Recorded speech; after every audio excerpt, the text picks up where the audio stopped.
Bum bum ba da da dum na na na na na na na na na na na na na na na na na ba da da dum. Hey there, guys. Good afternoon. It's me, the media guy here. Today, I'm here to share my thoughts on the second Fantasia movie called, well, Fantasia 2000. Yes, this is meant to be like a little continuation to the first Fantasia movie that I just watched and reviewed yesterday.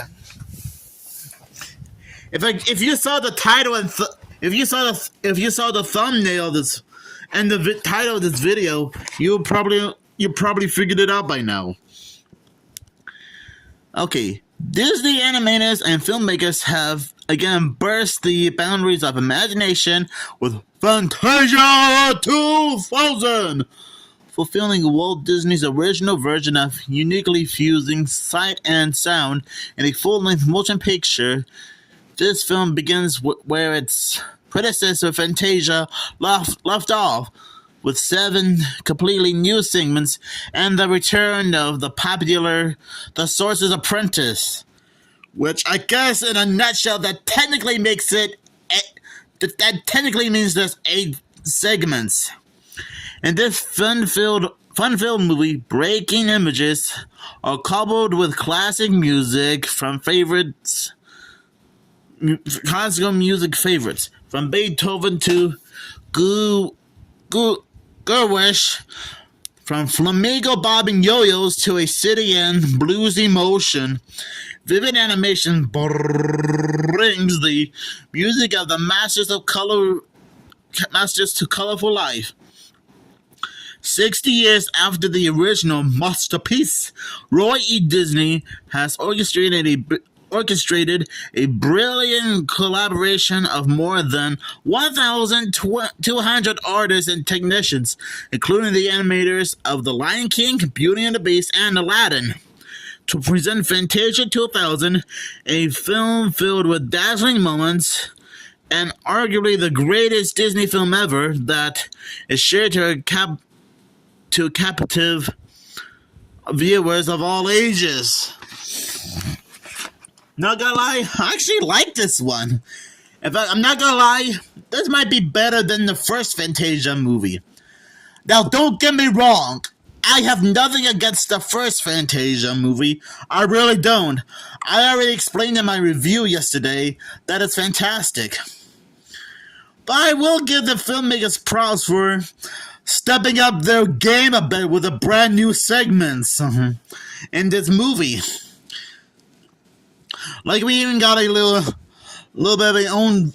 We got a different variation of the classic Noah's Ark story, but with Donald Duck and Daisy Duck in it. I actually do like the flamingo yo-yo segment. That one actually got a little bit of a laugh out of me, because who's ever heard of a flamingo playing around with a yo-yo?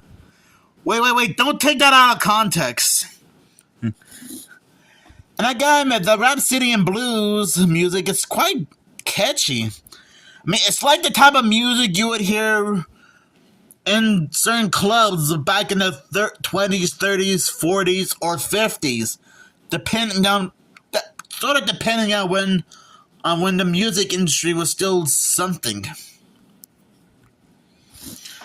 I actually do like this story with the little Nutcracker ballet. In fact, this segment kind of reminds me of the Nutcracker and Toy Story mixed together.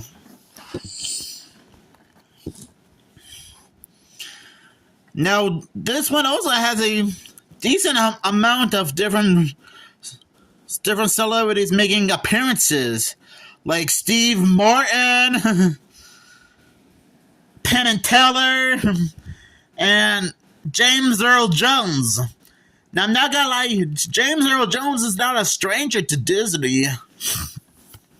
You might know him better as the voice of Mufasa from the first Lion King movie, but you might know him better as Darth Vader from the first 3 Star Wars movies, because I think those are like his most popular roles in TV and movie history, and I think that's what he's famous for. And it's also kind of funny and ironic that Disney will own the rights to Star Wars decades later. And I guess that also includes the Muppets and Marvel. Now, even though some of you might think it might not be as perfect as the first Fantasia movie, which I totally understand, but to be fair, Fantasia 2000 can be very enjoyable for everyone to enjoy. And I do like the new type of music they use in this movie. And we don't get too many orchestra-related animated movies like Fantasia and Fantasia 2000. And it's funny how the flock of flamingos and the soldier and the little ballerina appeared as little blinking you miss it background cameos in Disney's House of Mouse. So I guess House of Mouse is somehow canon within the Fantasia movies, or the other way around. And I'm not gonna lie, it is pretty neat that they brought back the Sorcerer's Apprentice music segment. So I'm guessing it must have been very popular the first time around that they decided to just bring it back. And honestly, that's okay with me. Because when I saw it on VHS, I was like, was like the going old school for this one. Now, funny enough, I remember seeing Fantasia 2000 on Netflix many years ago. And I think this was during my elementary school days or something. Probably sometime around between, I don't know, maybe 2013 to probably 2016. I don't know. But I do remember Fantasia 2000 being shown on Netflix at some point years ago. No, I'm serious. But hey, I guess it has been a long time, to be honest. So yeah, anyways, Fantasia 2000 does seem to be a decent continuation to the first Fantasia movie. And while some of you might argue the fact that it may not be as popular as the first one, you can still have a good time with Fantasia 2000 because it can still be a very interesting movie.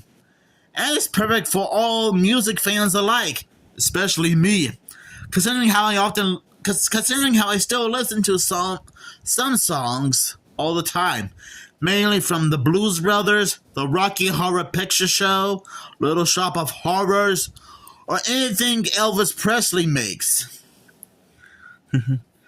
So I'll give this one 4.5 Disney castles out of 5. Because that's how amazing this movie is.